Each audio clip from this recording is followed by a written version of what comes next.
لیکن یہ سب اس وقت تک جب تک ہم اس سلسلے کو پہچانیں اور اس سے تمسک رکھیں. عزیزان محترم، جرمنی کا ایک مستشرق یہ قول اپنی کتاب میں نقل کرتا ہے اور کہتا ہے کہ دنیا کی جتنی قومیں ہیں ان کے آسمانی رابطے ٹوٹ چکے ہیں. کیوں؟ اس لیے کہ ان کے مذہبی رہنما ان کے اعتقاد کے مطابق دنیا سے جا چکے ہیں. عیسائیوں کا آسمانی رابطہ ختم ہو گیا اس وقت جب جناب عیسیٰ کو سولی دے دی گئی. یہودیوں کا آسمانی رابطہ ختم ہو گیا جب جناب موسیٰ دنیا سے چلے گئے. عام مسلمانوں کا آسمانی رابطہ ختم ہو گیا جب پیغمبر کا وصال ہو گیا. لیکن مسلمانوں میں صرف ایک قوم ہے جس کا آسمانی رابطہ آج بھی برقرار ہے. اور وہ کون ہے؟ کہ یہ شیعہ ہیں کہ جن کا آسمانی رابطہ آج بھی برقرار ہے. کیوں؟ اس لیے کہ ان کے عقیدے کے مطابق ان کا امام آج بھی زندہ ہے اور ان کا امام ہے پردہ غیب میں. اور اس امام سے ان کے رشتے کو جو چیز جوڑتی رہتی ہے اسے کہتے ہیں مرجعیت. لہذا یہ علماء کی تقلید نہیں کرتے ہیں بلکہ ان کے پاس وہ کڑی ہے جو ان کے امام سے متصل کرتی ہے. لہذا مرجعیت کی شکل میں، تقلید کی شکل میں، علماء کی رہبری کی شکل میں ان کا آسمانی رابطہ آج بھی برقرار ہے.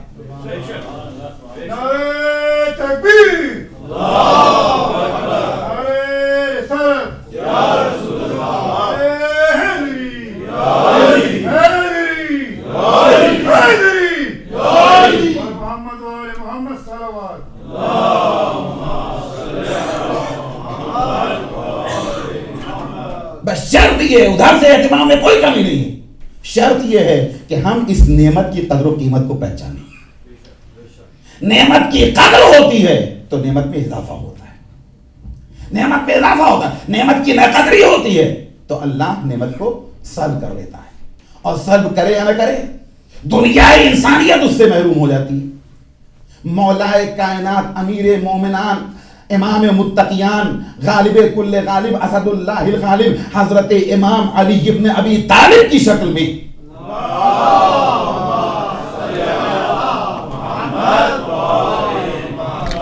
جو پیغمبر کے بعد عالم اسلام کا پہلا امام، پہلا رہنما، پہلا قائد، پہلا رہبر، پہلا ولی، پہلا مولا، توجہ، اس کی شکل میں کتنا عظیم سرمایہ پروردگار عالم کی طرف سے امت مسلمہ کو ملا تھا.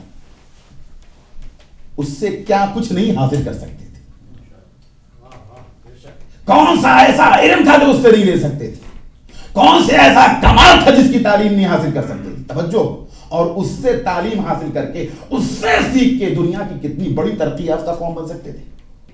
جو منبر سے کہہ رہا ہے سلونی سلونی قبل ان تفقدونی.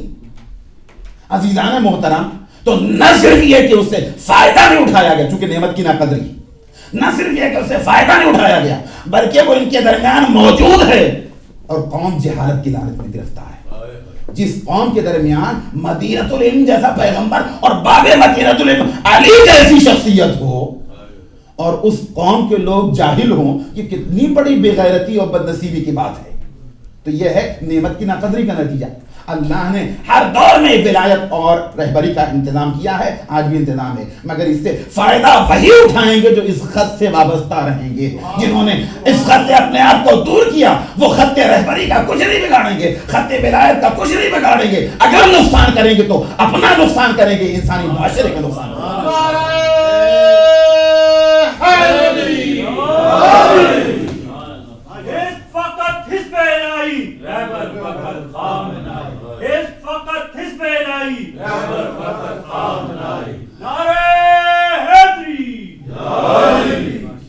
اور عزیزان محترم، یہی وجہ ہے کہ دنیا میں بہت سارے انقلابات آئے لیکن بڑی جلد ان کا فاتحہ ہو گیا. روس میں انقلاب آیا کہ نہیں آیا؟ فرانس میں انقلاب آیا کہ نہیں آیا؟ چین میں انقلاب آیا کہ نہیں آیا؟ کتنے بڑے بڑے انقلابات آئے لیکن ان انقلابات کو بھی انقلابات سے گزرنا پڑا. ان انقلابات کا بھی فاتحہ ہو گیا. کیوں؟ اس لیے کہ ان کا محافظ، ان کا مدافع، ان کا قائد، ان کا رہبر ویسا نہیں تھا جیسا اسلام نے دیا، جیسا اسلام نے پیش کیا. نتیجے کے طور پہ، اور خدا کامیاب کرے مصر کے عوام کو، انہیں ایک اچھی قیادت ادا کرے.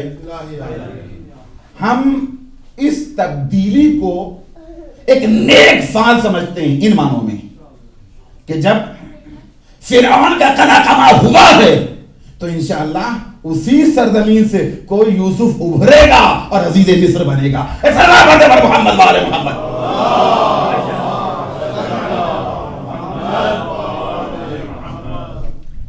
تو بات جب انقلاب کی ہے تو انقلاب کے سلسلے میں ایک پیغام، لیکن نثر میں جو بات کہی جاتی ہے وہ لوگوں کے ذہنوں سے جلدی اوجھل ہو جاتی ہے.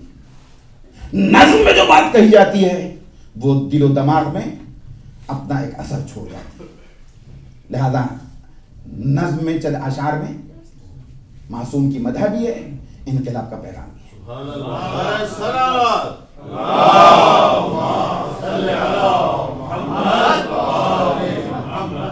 غالباً سن 84 کی بات ہے.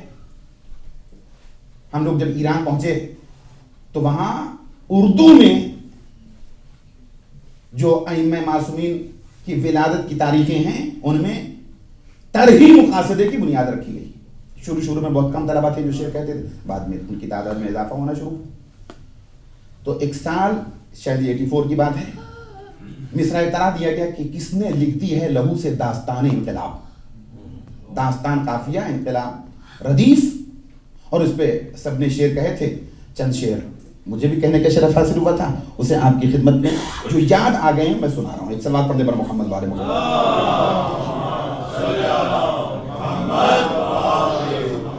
قصیدے کے مختلف اجزاء ہوتے ہیں، مطلع ہے، حسن مطلع ہے، اس کے بعد گریز تشبیب ہوتی ہے، تشبیب کے بعد گریز ہوتی ہے، گریز کے بعد مدح ہوتی ہے، مدح کے بعد آخر میں مقطع ہوتا ہے. تو انہی تمام رعایات کے ساتھ ہے، لیکن درمیان سے آپ کو اشعار سنا رہا ہوں. مطلع اور بزبان ممدوح ہے. بزبان ممدوح مطلب یہ کہ شاعر جو کچھ بھی کہنا چاہتا ہے وہ ممدوح کی زبان سے کہہ رہے ہیں. مصرع ذہن میں رکھیے گا، کس نے لکھ دی ہے لہو سے داستان انقلاب. ہے یہ دو لفظوں میں تفسیر جہان انقلاب. ہے یہ دو لفظوں میں تفسیر جہان انقلاب. اہل دنیا ہے زمین، ہم آسمان انقلاب. ہے یہ دو لفظوں میں تفسیر جہان انقلاب. اہل دنیا ہے زمین، ہم آسمان انقلاب. اور ہم لہو سے سینچتے ہیں گلستان انقلاب.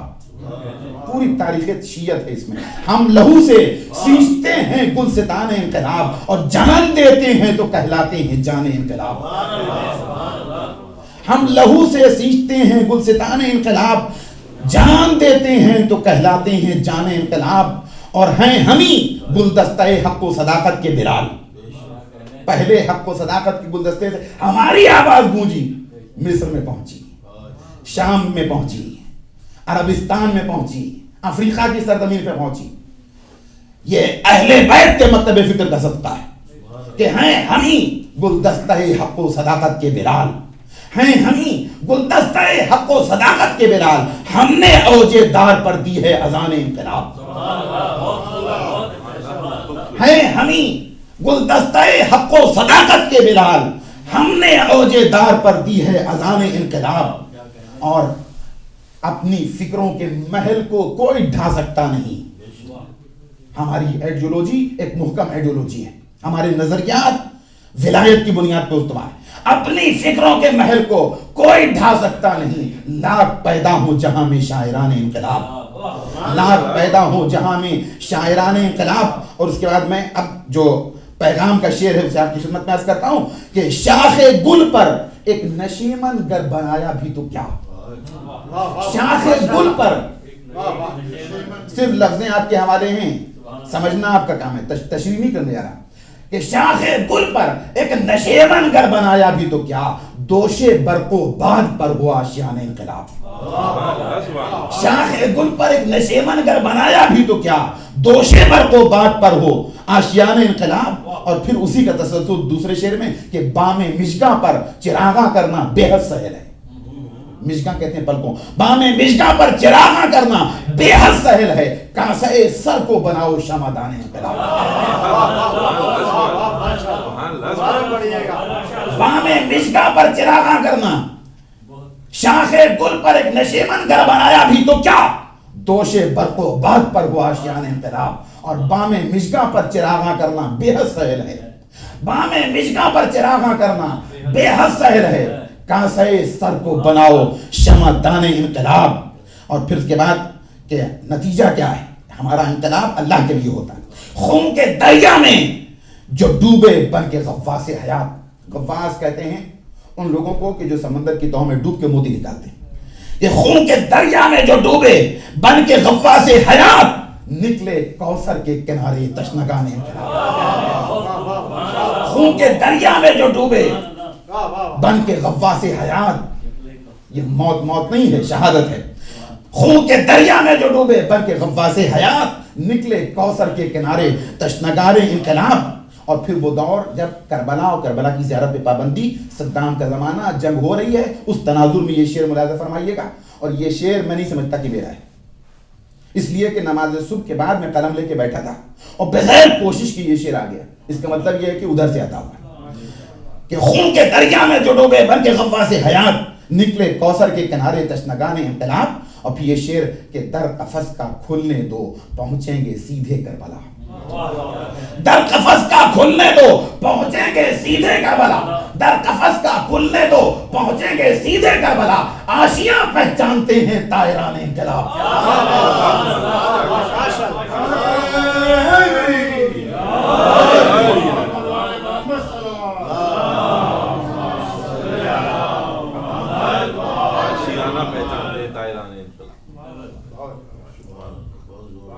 در قفس کا کھلنے دو پہنچیں گے سیدھے کربلا، آشیاں پہچانتے ہیں طائران انقلاب۔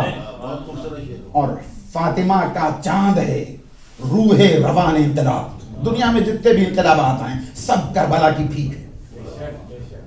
فاطمہ کا چاند ہے روح روان انقلاب، اور خون بر شمشیر ہے جس کا نشان انقلاب۔ فاطمہ کا چاند ہے روح روان انقلاب، خون بر شمشیر ہے جس کا نشان انقلاب، اور آئینہ جس کے لہو کا ہے شفق کی سرخیاں۔ شہادت امام مظلوم سے پہلے آسمان پہ شفق نہیں ہوتی تھی، سرخیاں نہیں تھی، تو آئینہ جس کے لہو کا ہے شفق کی سرخیاں، اور جو نہ روکی جا سکے ایسی زبان انقلاب۔ اس زبان کو تو چپ کر دو گے، کاٹ دو گے، قلم کر دو گے، لیکن اس زبان کو کون روکے؟ آئینہ جس کے لہو کا ہے شفق کی سرخیاں، جو نہ روکی جا سکے ایسی زبان انقلاب، اور جس کے مقتل کی زمین سے پوچھتا ہے آسمان، جس کے مقتل کی زمین سے پوچھتا ہے آسمان، کس نے لکھ دی ہے لہو سے داستان انقلاب، کس نے لکھ دی ہے لہو سے داستان انقلاب۔ اور دیکھیے یہ دنیا کا جو انقلابات کا تسلسل ہے، یہ کائنات کو کدھر لے جا رہا ہے، جس کی طرح میں نے اشارہ کیا اس شعر میں کہ جلد ہی کعبے میں ہونے والی ہے اس کی اذان، جلد ہی کعبے میں ہونے والی ہے اس کی نماز، جلد ہی کعبے میں ہونے والی ہے اس کی نماز، جلد ہی کعبے میں ہونے والی ہے اس کی نماز، کربلا میں دی گئی تھی جو اذان انقلاب۔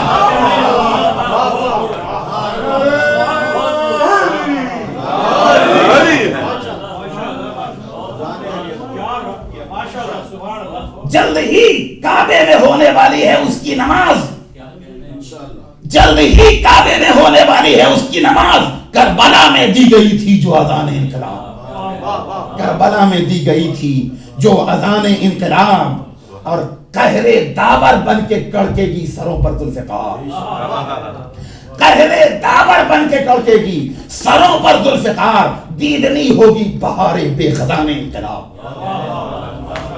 ایک صلوات پڑھ دے محمد محمد۔